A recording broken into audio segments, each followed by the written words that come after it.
Hello, everybody. I'd like to welcome you to the September 19th City Planning Commission meeting. Just a quick call to order. Mark, here. Rich. Here. Colin. Here. Jason. Here. Tony, you online? I'm online. Thank you. Everybody read the minutes? Even though they were given to us last minute? Yep. Yes. A motion to approve. Thank you. I need a second. Second. All in favor? Aye. All right. All right, the alley vacation. Anybody hear from that? I guess I'll handle that just to let folks know. It's kind of straightforward.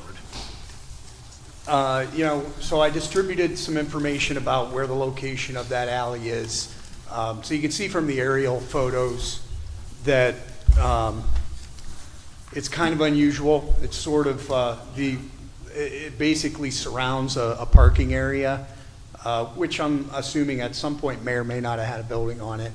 But the surrounding area has basically been used for parking for the businesses across the street. The owner has not, we do not have a formal petition yet, but I wanted to put this out. The person that's interested does own 3 of the 5 parcels adjacent to it, including the one on the corner. So as far as a petition is concerned, you wouldn't actually be required to submit a petition with signatures of the property owners because he has the majority of the number and of the frontage along the alley that would be vacated. So prior to that, I said, well, let me reach out. We'll do our internal review, make sure there's no city-related utilities or any issues like that internally, which there are not. And then I also reached out to various utilities just to kind of get their initial review comments, and it did include the spreadsheet that sort of shows what comments I'd already received. And typically a lot of times we don't get comments from some of the other folks, but all the major utility folks did already provide comments. There's no infrastructure, it doesn't appear in that alley area, no impacts anticipated from the vacation. So at this point, with that information in hand, generally, I don't see any obstacles to making a recommendation on the vacation. So with that, I'll leave it to the board. Yeah, I don't see anything wrong with it. Yeah. Nope. Guys? That looks good. We good? Okay, then. Well, do we need a motion for this? So, yeah, at this point, Okay. if you want to make a motion to make a recommendation to council on the vacation, we'll still ask them to submit a formal application. Sure. But I wanted to get this out there and get this in front of you guys. If for no other reason than October, I'll be out of town in October, and I thought I wouldn't want to make these guys wait a couple months to go through the process.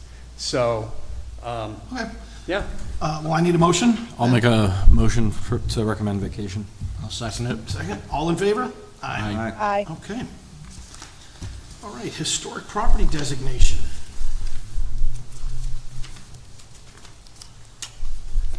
Assuming nobody's here for that either. Anybody online? We do have Chris Kinder is here. He's our historic preservation planner. Chris, if you would give us a kind of an overview on the process and the property. Good afternoon. Afternoon, Chris. So this home, it'll be our first residential property to be nominated for historic overlay designation. It's 317 Frontier Drive, built in 1927. It's a Spanish colonial revival. It's really a great house in the Frontier neighborhood. The owner is the one who prepared the nomination, so the one I believe that Jake passed on to was all done by the homeowner. They live here throughout the summer. They also live in Pittsburgh. The owner, Matthew Falcone, is already a great asset to the community. And this home is just, I think, a beautiful example, and it's nice to have a residential property that was nominated by the actual owner. They are seeking this designation partly because they want the designation and also because they want to kind of build some trust within that community to potentially establish a district there down the road. So it is a great home. It's a great application.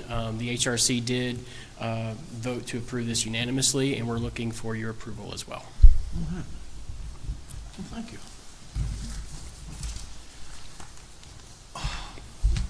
Any discussion? I mean, I read through it all. I read through both sections, as you said, and I've got no problem. All right. Well, good. Then I need a motion. I'll move to recommend. I'll second. All in favor? Aye. All right. Aye. Thanks, guys. Thanks, Chris. Planning and Neighborhood Resources Activity Update. We're back. Can you take that through? I know we gave a lot of updates last time, so I guess first, if there's any questions, I'm happy to answer those off the bat. Otherwise, I'll give just a couple brief updates about some of the projects we talked about last time. All right. So our Comprehensive Recreation Park and Open Space Plan, which is funded through DCNR, we've resubmitted our scope of work to DCNR and are hoping to start the RFP process in the next couple of weeks. So that process is moving forward. We also have sent out some initial invitations to seat a steering committee for that grant, so that's also in process. That's a requirement to seat the steering committee before we issue the RFP. Safe Streets and Roads for All. This is a U.S. Department of Transportation grant. We have an executed grant agreement for that, so we'll be writing the RFP as well for that in the next couple of weeks, and hopefully we'll be issuing that by the end of the month. The 12th Street Reimagine project, we're working closely with the MPO on this project and focusing between I-79 and Cherry Street on land use and transportation study. We've submitted that contract back to the MPO and are hoping to move that project forward as well. The Partners for Places grant, this is a grant through the Funders Network, and that our next step on that one, ultimate goal is to be writing a sustainability plan for the city, but our next step on that is to bring our environmental partners back to the table who are originally were a part of that grant and just want to make sure we're all on the same page so that we can move forward. Love Your Block is now almost wrapped up for 2023. We have a couple outstanding projects that we need to finish up in the neighborhoods, but ended up completing almost 55 small home repair projects throughout 4 different neighborhoods. So we're very pleased with the work and how the summer went. The team worked really hard. Our grantee for Love Your Block, which is the Bloomberg Center for Public Innovation, is going to be visiting next week and meeting with some internal city departments, planning department staff, Love Your Block staff, residents, community groups, just trying to get a lay of the land for Erie. So that'll be, it'll be exciting to have their staff here in Erie and seeing the lay of the land. We presented to City Council about 2 weeks ago about the Buffalo Road Neighborhood Plan, which you all have reviewed, and they will be voting to move that forward hopefully in October. So that will be good to get moving forward.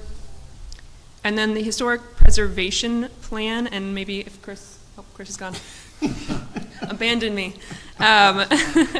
We have received the draft of that plan, and the steering committee is going to be reviewing that next week.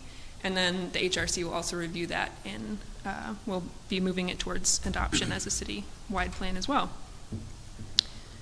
Any questions? No? No. A lot of irons in the fire. Yeah. We're always here to answer questions if you have anything, so All right, thank yeah, you. let us know. Thanks. Thank you. Okay, do we have any public comment? Anybody? No, I don't see anybody. Okay, well, I need a motion to adjourn. So moved. And Second. Okay, thanks, guys. Thank I think you. It took me longer to find a parking spot.